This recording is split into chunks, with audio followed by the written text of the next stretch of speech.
18ஆம் அதிகாரம். பின்னும் கர்த்தர் மோசேயை நோக்கி, நீ இஸ்ரவேல் புத்திரருக்கு சொல்ல வேண்டியது என்னவென்றால், நான் உங்கள் தேவனாகிய கர்த்தர். நீங்கள் குடியிருந்த எகிப்து தேசத்தாருடைய செய்கையின்படி செய்யாமலும், நான் உங்களை அழைத்து போகிற கானான் தேசத்தாருடைய செய்கையின்படி செய்யாமலும், அவர்களுடைய முறைமைகளின்படி நடவாமலும், என்னுடைய நியாயங்களின்படி செய்து என்னுடைய கட்டளைகளை கைக்கொண்டு நடவுங்கள். நான் உங்கள் தேவனாகிய கர்த்தர். ஆகையால் என் கட்டளைகளையும் என் நியாயங்களையும் கை கொள்ள கடவீர்கள். அவைகளின்படி செய்கிறவன் எவனும் அவைகளால் பிழைப்பான். நான் கர்த்தர். ஒருவனும் தனக்கு நெருங்கின இனமாகிய ஒருத்தியை நிர்வாணமாக்கும்படி அவளை சேரலாகாது. நான் கர்த்தர். உன் தகப்பனையாவது உன் தாயையாவது நிர்வாணமாக்கலாகாது. அவன் உன் தாயானவள், அவளை நிர்வாணமாக்கலாகாது. உன் தகப்பனுடைய மனைவியை நிர்வாணமாக்கலாகாது. அது உன் தகப்பனுடைய நிர்வாணம். உன் தகப்பனுக்காவது உன் தாய்க்காவது வீட்டிலாகிலும் புறத்திலாகிலும் பிறந்த குமார உன் சகோதரியை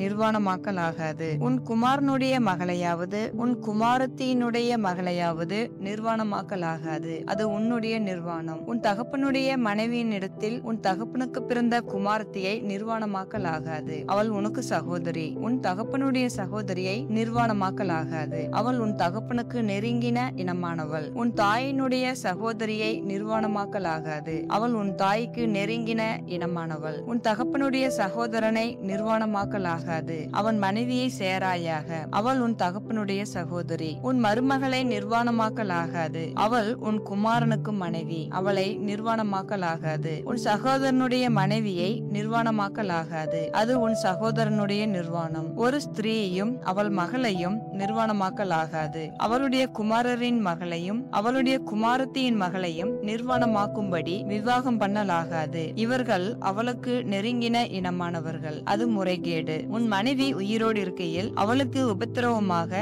அவள் சகோதரியையும் நிர்வாணமாக்கும் பொருட்டு அவளை விவாகம் பண்ணலாகாது. ஸ்திரீயானவள் சூதகத்தால் விளக்கத்தில் இருக்கையில் அவளை நிர்வாணமாக்க அவளோட சேராதே. பிறனுடைய மனைவியோட சேரும்படி சயனித்து அவளால் உன்னை தீட்டுப்படுத்திக் கொள்ள வேண்டாம். நீ உன் சந்ததியில் யாரையாகிலும் மோளகுக்கென்று தீ கிடக்கும்படி இடங்கொடாதே. உன் தேவனுடைய நாமத்தை பரிசுத்த குலைச்சலாக்காதே.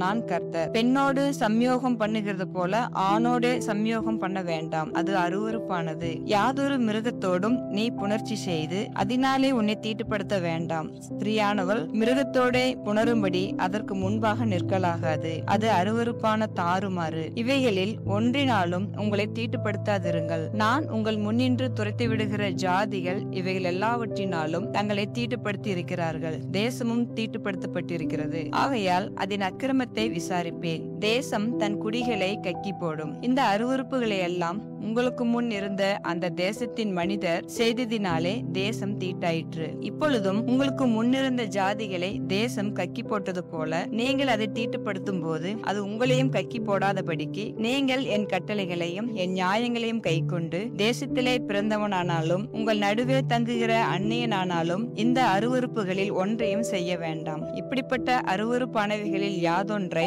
யாராவது செய்தால் செய்த அந்த ஆத்துமாக்கள் ஜனத்தில் இராதபடிக்கு அறுப்புண்டு போவார்கள். ஆகையால் உங்களுக்கு முன் செய்யப்பட்ட அருவருப்பான முறைமைகளில் யாதொன்றை நீங்கள் செய்து அவைகளால் உங்களை தீட்டுப்படுத்திக் கொள்ளாதபடிக்கு என் கட்டளையை கை கொள்ளுங்கள். நான் உங்கள் தேவனாகிய கர்த்தர் என்று சொல் என்றார் என்பதே. ஆமென்.